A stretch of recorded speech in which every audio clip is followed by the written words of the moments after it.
Right. Kenny Omega out indefinitely. So after... Did you watch the segment, the final segment with Kenny Omega when he did that promo?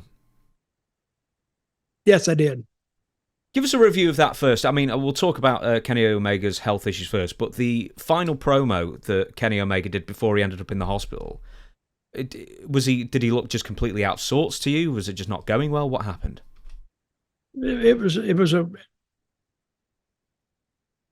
interview that wasn't terrible, but it wasn't good. It wasn't really focused.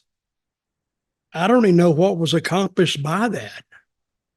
It was just Jericho in the middle of the ring saying something about, I haven't forgot what he's talking about, Calgary Jets or something.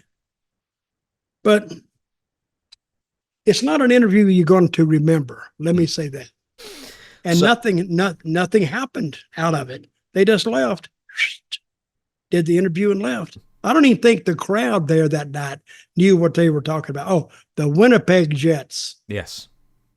And I think the Winnipeg Jets, I think that's the hockey team, is what I think. But I don't know. I don't follow hockey either. Maybe it was their tag team name. But that interview completely missed me. So after...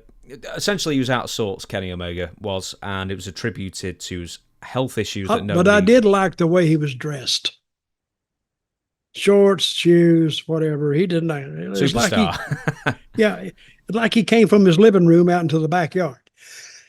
That's exactly what he looked like. And I didn't. Apparently, something had happened the week before between those four, and they were talking about that. But they didn't even run a clip of what happened, did they? No. So I don't know. If you missed the week before, then you don't know what they were talking about. Not only had I missed the week before, I missed the whole month before. So I have no idea what they're talking about.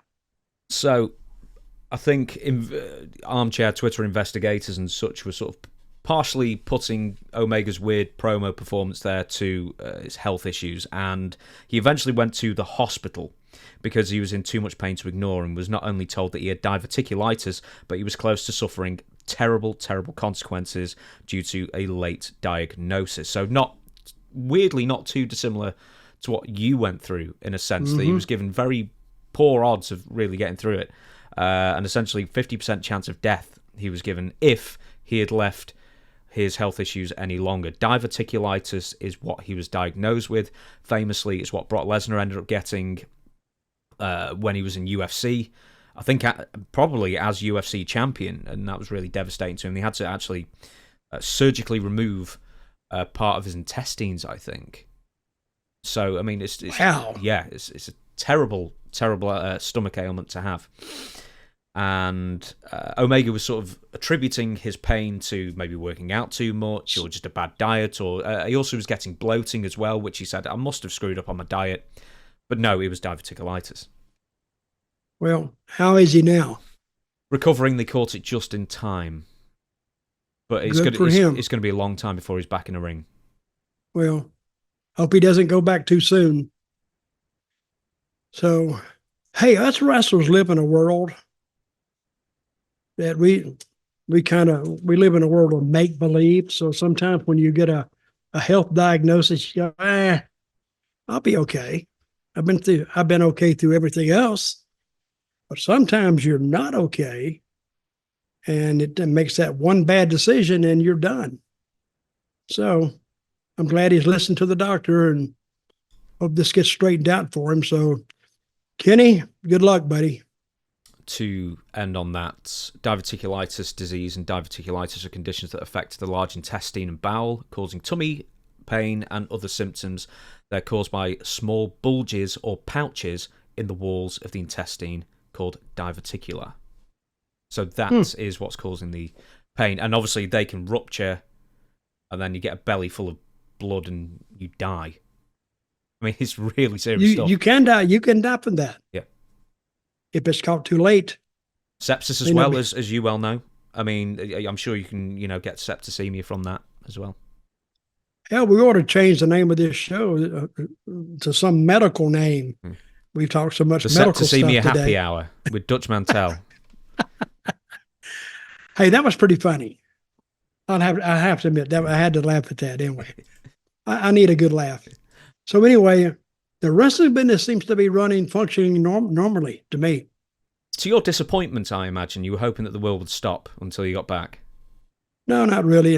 It's going to go. I'm not that narcissistic. If I'm not there, it's going to continue to go. So, and everybody else is going to continue to go, and life will go on. May not be the same for some people, but life's going to go on.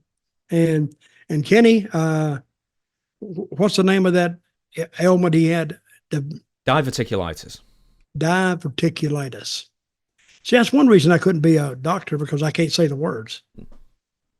I'd be talking, and he had that, and then I'd ask the nurse, "What's the name of that thing he's got?" Oh yeah, and then they'd look at me like, "I don't know about this doctor," but you know, when I was asking about your health ailments on this podcast before, and I said, "What kind of treatment did they give you?"